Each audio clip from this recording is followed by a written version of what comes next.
Hey guys, in this video lecture I will walk you through the introduction to model, view and template, that is MVT structure the Django works on and the Django workflow itself. So let's first talk about model. For Django, a model represents how the data is stored. Basically it is asking for or saying for the database. This is the part of your app that ties your data to storage in a database. You write Python code and Django converts it. If we open the Atom text editor, import the MySite directory, we'll see that inside the MySite directory we have the blog application that we have created previously, and then the MySite directory itself.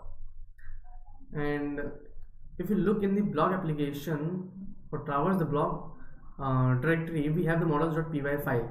The models.py file is responsible for creating the tables and its related fields, that is the data itself. So now let's talk about view. A view in Django handles a request from the website visitor for a web page. Basically it decides what information to present to the user and collects information from the user. If we go back to the blog application, we have views.py file as well. In views.py file we create functions that we need as the user request from the web browser. Then we have the template. The templates in Django control how data is presented. Typically a view provides a collection of data to the template. The template then might loop over that information, wrap it in HTML bulleted list, wrap that in a standard layout for all pages across your site, and serve that out to the site visitor.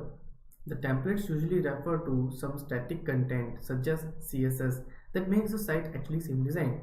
In the templates we place HTML files generally, more specifically, and the HTML snippets, and in the we also create static directory in which our CSS and JS files will reside. And after that we have a Django architecture. Here the user requested from the web browser, a web page or anything else, the request goes to the URL dispatcher itself. The URL dispatcher is nothing but the urls.py file which resides in MySite directory. If we traverse the MySite directory here, we will see that urls.py file is here. And in the urls.py file we have the URL patterns. In that URL patterns we have the various URL, the list of URLs where we have to send the request to the particular view. And yes, URL also has the information about the view the particular user has requested, and where this request then goes to the views.py file as seen here. Then view has the information about the models or the tables or the database itself, that what the user has requested. So model fetches that data from the database, which is the SQLite 3DB itself. After fetching or storing the data, it gives back the result to the view, and then view has the template information or the collection of data to the template. Then template gives the result back to the browser, where we can see our HTML or the template or the web page we requested. So a little description here, but before that we need to explore the settings.py file which resides in the MySite directory here. The settings.py file is the configuration file, or we can say the configuration file for the project, or the most important file here. At the very first line we have the base variable, which is saying that we are using the MySite directory as the base directory with the absolute path name. If we write print base dir, we will see the absolute path name our project is using, MySite.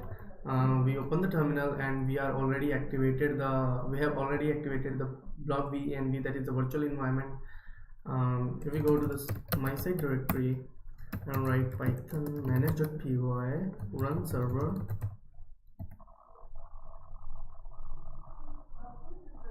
now it is showing the absolute path of the my site directory, which is home Abhishek block project my site. So it is using that path. Then comes the secret key. The secret key is nothing but for the production use. It is used for production environment. Then we have the debug option set to true, which means if we are in a development mode, it gives a little debug errors to us while developing, while coding.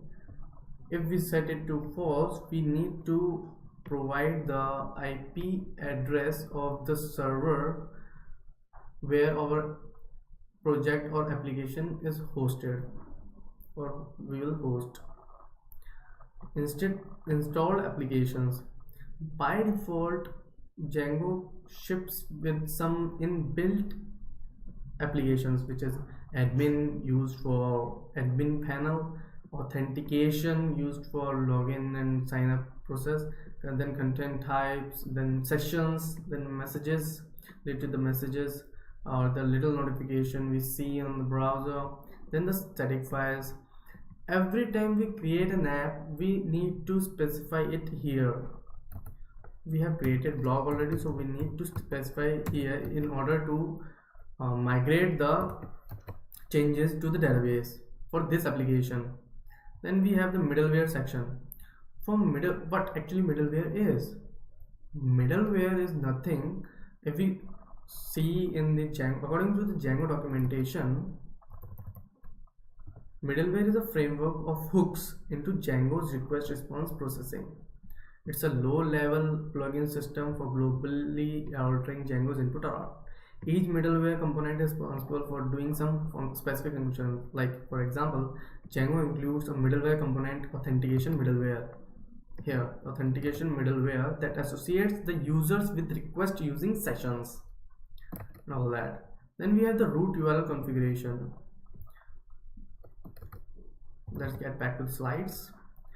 When a user requests a Django powered page, that is the page we first see by running the manage.py run server, the system looks at the root URL conf setting, which is this root URL conf parameter, which contains a string in Python dotted syntax, which is mysite.urls, that is the mysite.urls.py file. Django loads that module and looks for a multi-module level variable called URL patterns. If we see in the urls.py file, we have the module level variable, that is the URL patterns, as we said earlier. When a regular expression matches the URLs, this is the regular expression before the admin part. Django calls the associate callback function. Django admins the associated callback function using this kind of notation. It is looking for the admin. In admin we have the site parameter. Then in site parameter we have the URLs parameter. And this URLs parameter should have the knowledge of, or should have the Django powered page location set up there. These callback functions typically live in one of your apps views.py, which is the views.py. This one it is talking about this one. Okay. Then we have the template section. The templates we create, we need to specify the absolute path here under the DIRS list. Then we have the WSJ application. The WSJ application is again the web server gateway interface application, which is used in production environment.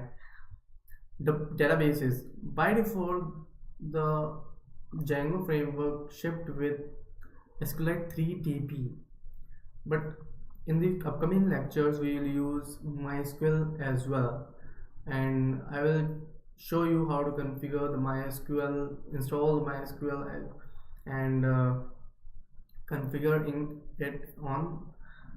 in the settings.py file. Then we have the auth password validators. If we create a login view, this comes into play when for the validation errors. Then we have the language code, time zone, UTC, and blah blah blah. Then the time zone itself set to true. Then we have the static URL, the location for the static files like CSS and JS files. We need to create the static directory and specify the static root variable here. For media related items, we need to use media URL and media root variables to specify the location for the images and all that. So that's all about today's video lecture. We'll come up with the more video lectures and the practical examples by writing the models, how views will work and all that. So let's stay with me. Bye bye.